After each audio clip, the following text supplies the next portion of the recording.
ఇదే వద్దన్నా నేను ఇందాక జబర్దస్త్ కాదు. సరే ఏవండి పక్కింటితో గొడవ ఎందుకని చెప్పండి వీళ్ళకి. పక్కింటి ఆయనతో చిన్న గొడవ అయిందండి. ఓకే. ఆ మాత్రం దానికి ఆయన కర్ర తీసుకొచ్చి నా నెత్తి మీద కొట్టాడు. ఆయన కర్ర తీసుకుని కొడుతుంటే మీ చేతిలో ఏం లేదా? ఎందుకు లేదు? ఆ టైం కాడి పెళ్ళం చేయ నా చేతిలో ఉంది. సరే పోనీ ఈ పక్కింటితో గొడవ ఎందుకైంది? ఫైమా నువ్వేం చెప్పావు? ఎవరైనా ఇంటికి వస్తే మర్యాద ఇవ్వాలన్నావు. అవునండి, ఖచ్చితంగా మర్యాద ఇవ్వాలి కదా.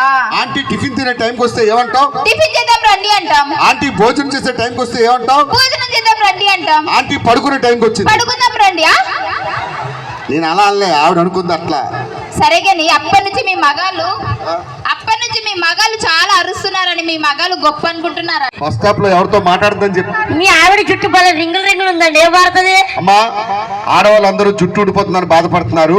ఫైమా లాంటి ఒత్తైన జుట్టు ఎంత ఉండేదంటే మొన్నటిదాకా ఇంట్లో చీపురు పెట్టి ఊడ్చేది కాదు, జుట్టుతో ఊడ్చేది ఇల్లు అంతా. నేనే పూజ పెట్టేస్తుందని కత్తిరించా.